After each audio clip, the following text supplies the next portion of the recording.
Sveiki visi, mano vardas yra Albertas. Aš esu praktikos mentorius Baltijos technologijų institute. Jums tikriausiai gali kilti klausimas, kas yra praktikos mentorius. Tai praktikos mentorių galima įsivaizduoti kaip tokį žmogų, kaip jūsų asmeninį draugą, kuris jums padeda visą studijų laikotarpį. Dažnai studentam kyla tokių visokių neatsakytų klausimų, ar ne, tarkim po paskaitos kažkas tai liko neaišku, kažką tai galbūt praleidote, ar ne. Tai, mentorius yra tas žmogus, pas kurį bet kada jūs galite paklausti, pasiaiškinti, susisiekti, susirašyti ir susiskambinti tam, kad galima būtų išspręsti, įvairius neatsakytus klausimus. Susitikimai su mentorium būna kelių skirtingų tipų.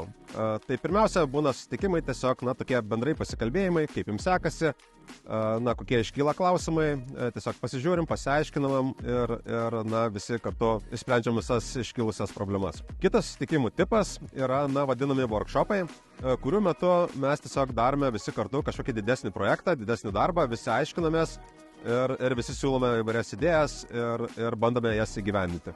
Ir paskutinis susitikimų tipas tai yra komandinis darbas, kuomet studentai pasiskirsto nedidelėmis grupelėmis ir stengiasi išspręsti mentoriaus užduotą užduotį.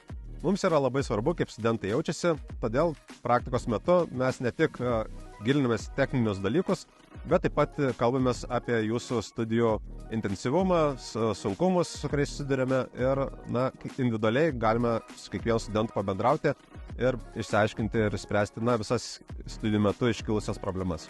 Tad kviečiu visus studijuoti Baltijos technologijų institute ir galbūt kažkada susitiksime kokioje nors gražioje vietoje, pavyzdžiui čia, Ispanijoje.